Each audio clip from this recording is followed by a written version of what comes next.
Hello বন্ধুগণ, আমি সাধনা নতুন একটা ঝাঁকানাকা রেসিপি নিয়ে চলে এলাম রান্নাঘরে। আজকে আমি তোমাদের সাথে শেয়ার করব গরম ভাতের প্রথম পাতে খাওয়ার জন্য হিং আর মেথি দিয়ে দারুণ স্বাদের একটা উচ্ছে চচ্চড়ি। যারা উচ্ছে খেতে একদমই পছন্দ করে না, এইভাবে উচ্ছে রান্না করে দিলে তারাও কিন্তু একদম চেয়ে চেয়ে আঙুল চেটেপুটে খেয়ে নেবে, এতটাই টেস্টি খেতে হয়। তো ভিডিওটি প্রথম থেকে শেষ পর্যন্ত দেখার অনুরোধ রইল, কোথাও স্কিপ করো না, তাহলে আসল জায়গাগুলো মিস করে যাবে। তো চলো দেখে নেওয়া যাক আজকের রেসিপি। হিং আর মেথি দিয়ে দারুণ স্বাদের এই উচ্ছে চচ্চড়ি করার জন্য এখানে আমি নিয়েছি 5 পিসের মতো উচ্ছে বা করলা। প্রথমে উচ্ছেগুলোকে খুব ভালো করে জল দিয়ে ধুয়ে পরিষ্কার করে নিতে হবে। তারপরে উচ্ছের বোটাটার পেছন দিকটাকে একটু কেটে বাদ দিতে হবে। এখন উচ্ছেটাকে মাঝখান থেকে এইভাবে দুফালি করে কেটে নিতে হবে। আর উচ্ছের ভেতরে যে দানাগুলো আছে সেগুলোকে এইভাবে আমি একটু কেটে বাদ দিয়ে দেবো। একটা চামচের পেছন দিয়ে একটু চেঁচে নিলেই দেখবে দানাগুলো খুব সহজে বেরিয়ে আসবে। তোমরা যারা উচ্ছের দানা খেতে পছন্দ করো রেখে দিতে পারো, তাতে কোনো সমস্যা নেই। তো এইভাবে লম্বা লম্বা স্লাইস করে আমি উচ্ছেগুলোকে কেটে নিলাম। আর এদিকে একটা বেগুন নিয়েছি, বেগুনটাকে খুব ভালো করে জল দিয়ে ধুয়ে পরিষ্কার করে নিয়েছি। তারপরে বেগুনের বোটার দিকটা আর পেছন দিকটাকে একটু ঝাঁকানাকা করে কেটে বাদ দিতে হবে।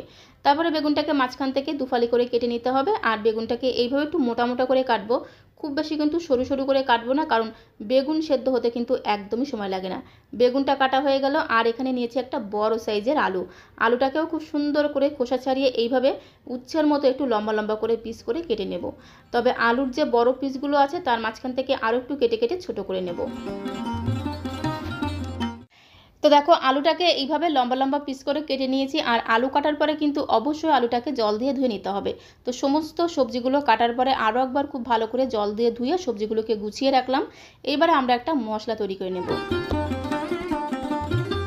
তার জন্য এখানে আমি একটা শিল নিয়েছি। আর শিলের মধ্যে দিয়ে দেবো হাফ চামচ কালো সর্ষে, দিয়ে দেবো হাফ চামচ হলুদ সর্ষে, দুটো মিলে 1 চামচ সর্ষে দিয়ে দিলাম। তার মধ্যে আমি দিয়ে দেবো 2 চামচ পোস্ত। পোস্তর পরিমাণটা একটু বেশি দিতে হবে, তাহলে খেতে কিন্তু দারুণ টেস্টি হবে। তো 2 চামচ পোস্ত দিয়ে দিলাম। দিয়ে দেবো 2টো কাঁচা লঙ্কা, সামান্য একটু লবণ দিয়ে সর্ষেটাকে বাটবো, তাহলে খুব সুন্দর বাটাও হয়ে যাবে আর সর্ষেটাও কিন্তু তেতো হবে না। সামান্য পরিমাণে একটু ঝাঁকানাকা করে জলের ছিটে দিয়ে দিতে হবে। তারপরে খুব সুন্দর করে একদম ঝাঁকানাকা করে সর্ষে পোস্ত কাঁচা লঙ্কাটাকে বেটে নিতে হবে।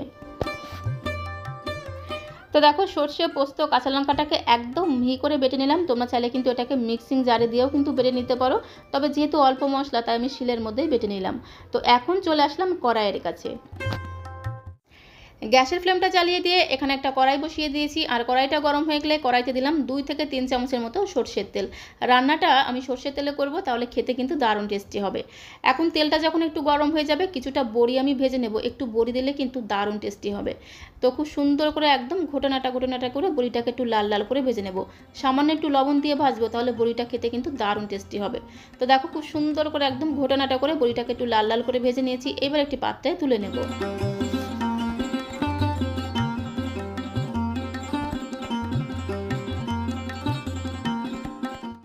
তো দেখো সমস্ত বড়িগুলোকে এইভাবে একটু লাল লাল করে ভেজে নিতে হবে, তাহলে খেতে কিন্তু দারুণ টেস্টি লাগবে। কড়াইতে যে তেলটা ছিল সেই তেলের মধ্যে এবার কেটে রাখা আলুর পিসগুলোকে ভেজে নেব। কোনো রকম নুন হলুদ ছাড়াই কিন্তু আলুগুলোকে খুব সুন্দর করে নেড়ে ছেড়ে একটু লাল লাল করে ভেজে নিতে হবে, তাহলে খেতে কিন্তু দারুণ লাগবে। তো আলুটাকে দেখো একদম লাল লাল করে ভেজে নিয়েছি। এবার একটি প্লেটে তুলে নেব।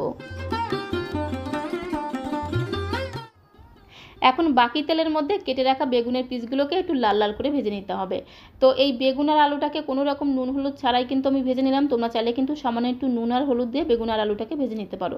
তো বেগুনটাকেও দেখো লাল লাল করে ভেজে নিয়েছি। এবার একটি পাত্রে তুলে নেব। তো বন্ধুগণ, আগে থেকে এইভাবে যদি আলু আর বেগুনটাকে একটু ভেজে রাখা যায় না, তাহলে রান্নাটা করতে কিন্তু একদমই সময় লাগবে না, খুব সহজেই কিন্তু রান্নাটা হয়ে যাবে। এখন আমি ওই কড়াইতে দিয়ে দিলাম আরও 2 চামচ সর্ষের তেল। ফোড়নে দিয়ে দিলাম একটা শুকনো লঙ্কা, মাঝখান থেকে ফাটিয়ে দিয়ে দিলাম। দিয়ে দেবো হাফ চামচ মেথি ফোড়ন। আজকের রান্নার বিশেষ উপকরণ হচ্ছে মেথি আর হিং। তো মেথিটা আমি এখন দিলাম, হিংটা আমি একটু পরে দেবো।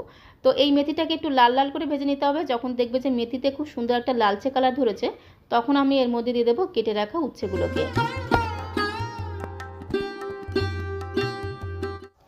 কেটে রাখা উচ্ছেগুলোকে খুব সুন্দর করে নেড়ে চেড়ে ফোড়নের সঙ্গে মিশিয়ে নিলাম। এখন আমি এর মধ্যে দেবো স্বাদ মতো লবণ। লবণ দিয়ে উচ্ছেটাকে ভাজবো, তাহলে দেখবে উচ্ছেটা খুব তাড়াতাড়ি নরম হয়ে যাবে। খুব ভালো করে লবণটাকে মিশিয়ে নিয়ে এইবারে ধামা চাপা দিতে হবে, মানে ঢাকনাটা বন্ধ করে 2 মিনিট সময় ধরে উচ্ছেটাকে একটু ভেজে নেব। তো দেখো ধামা চাপা দিয়ে মানে ঢাকনাটা বন্ধ করে 2 থেকে 3 মিনিট সময় ধরে উচ্ছেটাকে একটু হালকা করে ভেজে নিয়েছি। এখন আমি এর মধ্যে দিয়ে দেবো 2 থেকে 3 চামচের মতো নারকেল কোড়া। একটু নারকেল কোড়া দিলে কিন্তু দারুণ টেস্ট হবে। তো নারকেল কোড়াটা দিয়ে সমস্ত কিছুর সঙ্গে খুব ভালো করে মিশিয়ে নিয়ে এর মধ্যে আমি দেবো ভেজে রাখা আলুগুলোকে। ভেজে রাখা আলুগুলোকে দিয়ে আরও 2 মিনিট সময় ধরে একটু ভেজে নিতে হবে। তাহলে দেখবে নারকেল ভাজা খুব সুন্দর একটা ঘ্রাণ পাবে। যখন নারকেল ভাজা খুব সুন্দর একটা ঘ্রাণ পাবে তখন এর মধ্যে দিয়ে দিতে হবে বেটে রাখা মশলাটা। শিলের মধ্যে সর্ষে, পোস্ত, কাঁচা লঙ্কা একসঙ্গে বেটে রেখেছিলাম, সেই বাটা মশলাটা দিয়ে দিলাম। দিয়ে দিলাম 3টে চেরা কাঁচা লঙ্কা, দিয়ে দিলাম পরিমাণ মতো হলুদের গুঁড়ো, আর খুব সুন্দর একটা কালারের জন্য দিয়ে দিলাম একটু কাশ্মীরি লাল লঙ্কার গুঁড়ো। সামান্য পরিমাণে একটু জল দেবো, তারপরে মশলাটাকে খুব ভালো করে একটু কষিয়ে নেব যতক্ষণ না সর্ষে, পোস্ত, কাঁচা লঙ্কার কাঁচা গন্ধটা চলে যাচ্ছে। তো দেখো বাটা মশলাটা দিয়ে মোটামুটি মিনিট দিয়ে খুব ভালো করে একটু কষিয়ে নিয়েছি, আর কষাতে কষাতে দেখবে খুব সুন্দর একটা ঘ্রাণ পাবে। তখন এর মধ্যে দিয়ে দিতে হবে সামান্য পরিমাণে একটু গরম জল। একটু গরম জল দেওয়ার চেষ্টা করবে, তাহলে টেস্টটা কিন্তু দারুণ আসবে। আর এই রান্নাটা কিন্তু একটু মাখো মাখো শুকনো শুকনো হবে, তবেই কিন্তু খেতে বেশি ভালো লাগবে। তো পরিমাণ মতো গরম জল দিয়ে এখন আমি এর মধ্যে দিয়ে দিলাম ভেজে রাখা বেগুনগুলোকে। তো বেগুনগুলোকে আমি এই সময় দিলাম, তোমরা চাইলে কিন্তু নামানোর কিছু সময় আগেও দিতে পারো। তো ভেজে রাখা বেগুনগুলোকে দিয়ে দিলাম। তারপর আমি এর মধ্যে দিয়ে দেবো 2 থেকে 3 চিমটির মতো হিং। 2 চামচের মতো গরম জল নিলাম, গরম জলের মধ্যে 2 থেকে 3 চিমটির মতো হিং দিয়ে খুব ভালো করে গুলে এই সময় আমি হিংটা দিয়ে দিলাম। এই সময় হিংটা দিলে কি হবে, হিঙের যে স্ট্রং গন্ধটা সেই গন্ধটা খুব সুন্দর পাওয়া যাবে। দিয়ে দিলাম হাফ চামচের মতো স্বাদ মতো চিনি। একটু চিনি দিলে কিন্তু স্বাদের ব্যালেন্সটা ঠিকঠাক থাকবে, খেতেও কিন্তু ভালো লাগবে। খুব সুন্দর করে নেড়েচেড়ে মিশিয়ে নিয়ে এবারে ধামা চাপা দিতে হবে, মানে ঢাকনাটা বন্ধ করে 3 থেকে 4 মিনিট এটাকে রান্না করে নিতে হবে।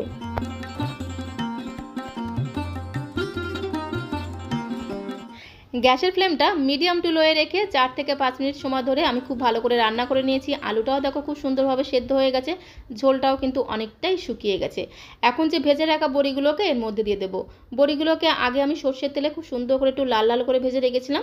তো বড়িগুলোকে এইভাবে একটু হাত দিয়ে ভেঙে ভেঙে দেবো, তাহলে খেতে কিন্তু দারুণ টেস্ট হবে।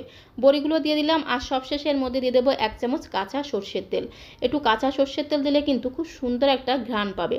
তো বড়ি আর কাঁচা সর্ষের তেলটাকে দিয়ে খুব ভালো করে নেড়েচেড়ে মিশিয়ে নিয়ে গ্যাসের ফ্লেমটা বন্ধ করে দেবো। গ্যাসের ফ্লেমটা বন্ধ করে দিয়ে এবারে ধামা চাপা দেবো, মানে ঢাকনাটা বন্ধ করে মিনিট খানেকের জন্য একটু স্ট্যান্ডিং টাইমে রেখে দেবো, যাতে কাঁচা তেলের কাঁচা গন্ধটা খুব সুন্দরভাবে রান্নার মধ্যে ঢুকে যায়। তো এখন আমি তোমাদের 1 মিনিট পরে দেখাচ্ছি। এখন একটি প্লেটের মধ্যে আমি সার্ভ করে দেবো।